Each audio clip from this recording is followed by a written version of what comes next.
Grand Krust, the wild taste.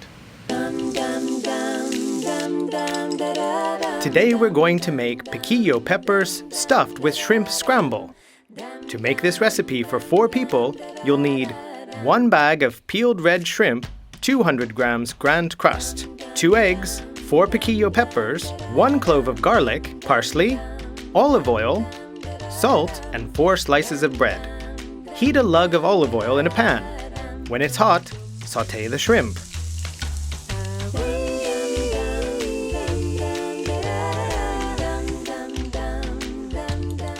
Next, beat the eggs and add them to the shrimp. Season to taste and stir constantly until the eggs begin to set but are still creamy. Fill the peppers with the scramble and place them on a slice of bread. You can save any remaining peppers for another meal. Simply coat them in a batter of flour and a beaten egg and then fry them.